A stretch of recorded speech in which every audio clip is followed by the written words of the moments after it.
השמש שקעה לאיטה על עמק יזרעאל. על הר גבוה עמדה העיר מגידו, מוקפת חומות, כמו אגרוף קפוץ שמסרב להיפתח. יהושע עמד בין האוהלים, על הגבעה השכנה. עיניו נעוצות במגידו. מגידו לא הייתה עוד עיר, היא הייתה מנעול על הדרך. כל מי שעבר בה ידע. מי שמחזיק במגידו שולט בתנועה, שולט במסחר, ממש בלב הארץ. מחר, אמר יהושע, מחר ננסה לפתוח את המנעול. עם עלות השחר, כשהשמיים כבר היו כחולים, נשמעה הקרן הראשונה. היא סימנה תנועה. הלוחמים נעו קדימה בשלשות, מגנים מורמים, שורות מסודרות. הקשתים נפרסו מאחור, והאבק התחיל להתרומם, כאילו האדמה עצמה נושמת לפני המכה. אבל מגידו חיכתה להם. ברגע שהכוח של יהושע התקרב לטווח החצים, החומה התעוררה פתאום. קשתים צצו על ראשי המגדלים, חצים שחורים ירדו במטר מדויק על הלוחמים. מגני העץ רעדו, והלוחמים התכווצו למעגלים צפופים. קדימה! צעק אחד המפקדים. וכשנדמה היה שהשורות מתקרבות לשער, פתאום נשמע קול חזק. השער הצדדי של העיר נפתח. מתוך האפלה התפרצה יחידה מהירה של לוחמי מגידו, מרכבות קלות וחיילי רגלים.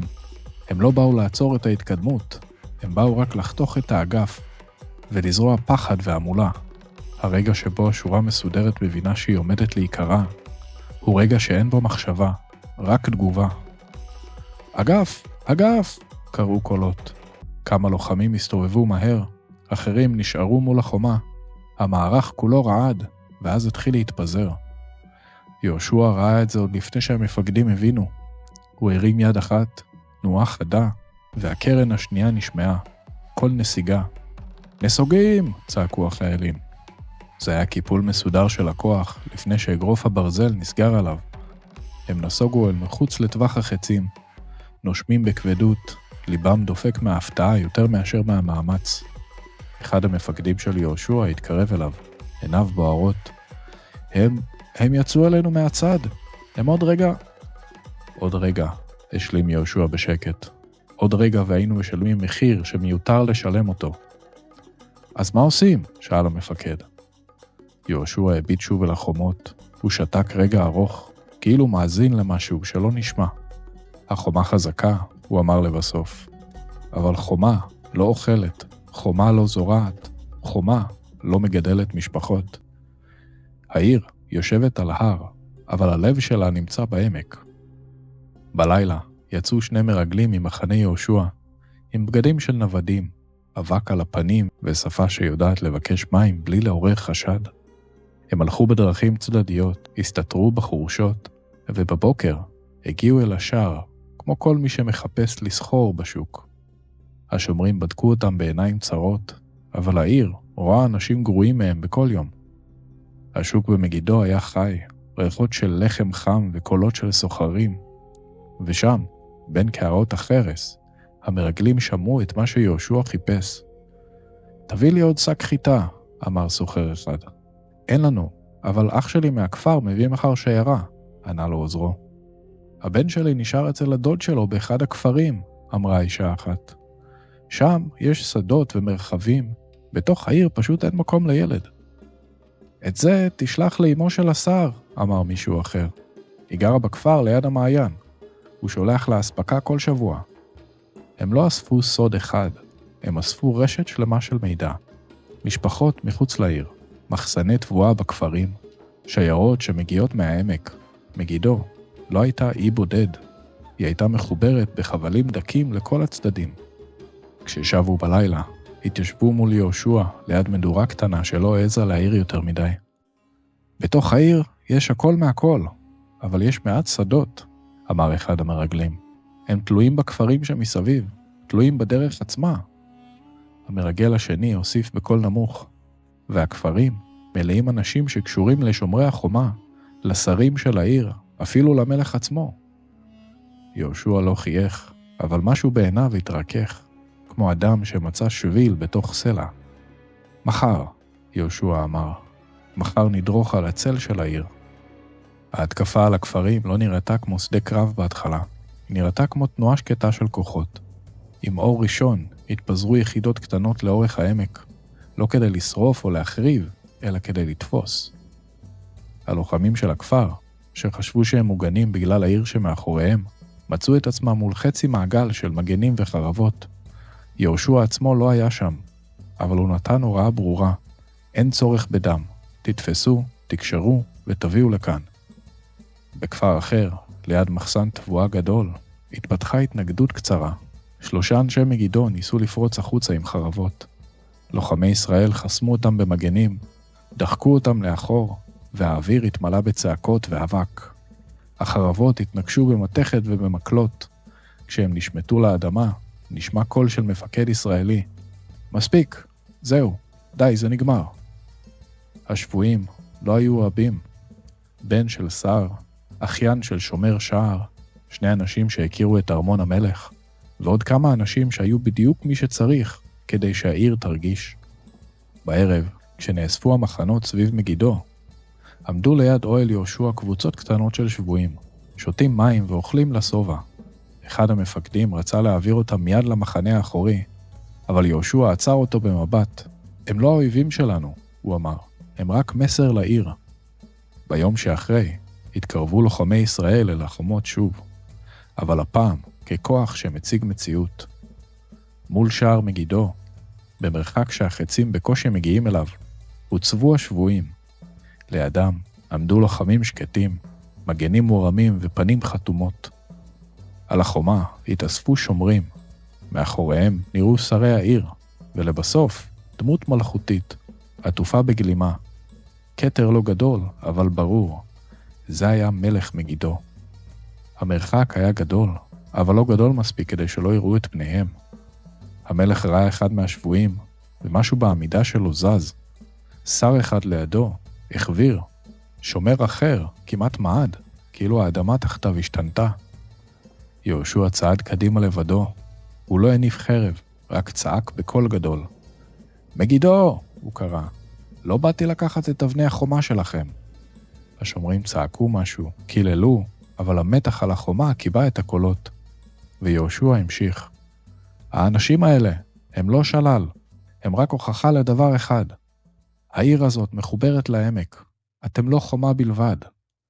המלך קרא חזרה, קולו היה חד. מה אתה רוצה, בנון? יהושע הרים את ידו כתנועה של אדם שמבקש שיקשיבו. אני רוצה שתבחר. אתם יכולים להמשיך ולשלוח את אנשיכם לקרב, פה מחוץ לשערים, או לבחור בדרך שבה העיר נשארת עומדת, והחיים חוזרים למסלולם. ומה עם השבויים? צעק אחד השרים. יהושע השיב, אם תמשיכו להילחם, הם יישארו בשבי, לא ייפגעו, אבל יהיו רחוקים, עד שתגלו מה כואב יותר, חומה גבוהה או בית ריק. על החומה עבר גל של לחישות. המלך שתק רגע ואז אמר, אתה חושב שאנחנו מפחדים ממך? אנחנו מגידו. יהושע הביט אליו, והעיניים שלו נראו כשל אדם שמחזיק אחריות. אני לא מחפש שתפחדו, הוא אמר. אני מחפש סוף. המלך הסתובב בבת אחת, אילו אין עוד מה לדבר, אבל יהושע ידע. השיחה כבר התחילה להתגלגל בתוך העיר, והיא חזקה יותר מכל חץ. המלך לא יכל היה להיראות חלש מול שריו ועמו. אז מיד התקבלה החלטה שלא נאמרה בקול, אבל נכתבה בכל מבט. זהו, יוצאים. שער הצד נפתח שוב, והפעם לא רק יחידה קטנה, יצא כל הצבא. הרעש התגלגל בעמק כמו רעם. יהושע עמד במרחק, והאבק סביב רגליו עלה לאט. מפקדיו התקרבו, דרוכים. הם יוצאים על השבויים, אמר אחד המפקדים. יהושע לא זז. לא אל השבויים, הוא אמר, אלא אל הכבוד שלהם. הוא הרים יד, ושתי יחידות התחילו לנוע כאילו הן נסוגות, כאילו הן מפחדות. צבא מגידו ראה את התנועה וטעם ניצחון מוקדם. הם האיצו לכיוון לוחמי יהושע. הם רצו להכות לפני שהצבא יספיק להתארגן מחדש. ואז, כשנכנסו אל מקום שבו העמק מתרחב, והגבעות יוצרות מהן כף יד סביבו, היד נסגרה. מהגבעה הימנית יצאו קשתים. חצים ירדו עליהם מהשמיים באלפים. מהגבעה השמאלית צצו שורות של חיילים, כמו קיר שנוצר מתוך האדמה.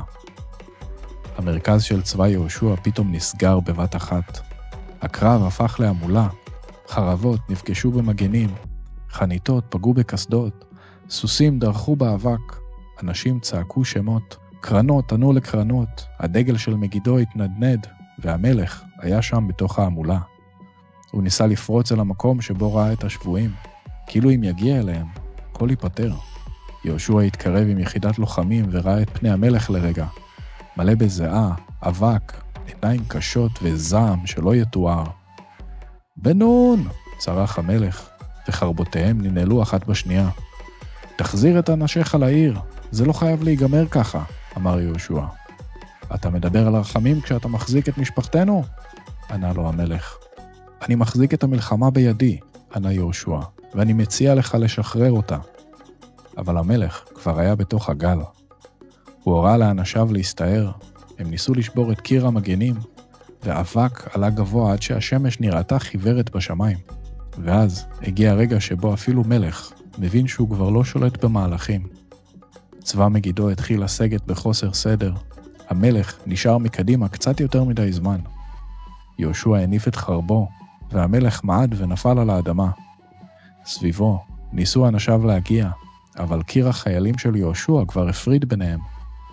היה רגע שקט בתוך כל ההמולה, רגע שבו העולם כאילו עצר כדי לראות. המלך הרים את ראשו בפעם האחרונה בחייו, וראה את יהושע מעליו. ואז סופו הגיע. הכתר שלו התגלגל באבק ומחזה מפואר של תבוסה. הקרב דעך, צעקות הפכו ללחישות, והאבק התחיל לשקוע לאט, כאילו האדמה מחזירה לעצמה נשימה. על החומה של מגידו ראו הכל. הם ראו את השער נפתח בבוקר בגאווה, ואז ראו את הדגל נופל. הם ראו את המלך נעלם בתוך האבק ולא קם יותר. הם הבינו את האמת הקשה. החומה שלהם עומדת, אבל הם הפסידו בקרב. לפני שהשמש ירדה לגמרי, יצא שליח בודד מהעיר, מחזיק בבד לבן פשוט שמסמל כניעה. צעדיו היו מהירים, הוא הגיע אל קו הלוחמים של יהושע ועצר במרחק בטוח. יהושע בן נון, אנשי מגידו רוצים לדבר איתך, הוא צעק. המפקדים התקרבו ליהושע, אחד מהם לחש, תן לנו לפרוץ עכשיו, השער פתוח. יהושע הרים יד. לא, הוא אמר, לא לשם זה באנו היום. הוא צעד אל השליח לבדו, אמור את דבריך. אנשי העיר נכנעים לך, אבל אנחנו מבקשים הסכם. הסכם שישאיר אותנו בעירנו, שישאיר אותנו בחיים, ושישובו אלינו בני משפחתנו. יהושע הביט אל החומה זמן מה, ואז שאל, ומה הם תנאי ההסכם שחשבתם עליהם? השליח נשם בהקלה, ואז אמר, העיר תשמור על שעריה ועל בתיה, אבל אנחנו נשלם מה שתדרוש, רק אל תיקח אותנו לגלות. יהושע הביט בו ואז אמר, אתם תשלמו מס קבוע של חיטה וזהב, והאדמה הזאת תזין שלום במקום מלחמה. השליח הנהן בהסכמה. ועוד דבר, הוסיף יהושע, הדרך של מגידו תהיה פתוחה בפני בני ישראל. לא תזכרו את השער בפנינו, לא תגנבו שיירות, לא תתמכו באויב שקם נגדנו. השליח הצמיד את הבד הלבן לחזהו, כאילו הוא מגן עליו ואמר, בסדר, אנחנו מסכימים. יהושע הפנה את מבטו אל השבויים. תחזירו אותם, אמר יהושע למפקדיו. הם חוזרים הביתה עכשיו. המפקד פער עיניים. ככה?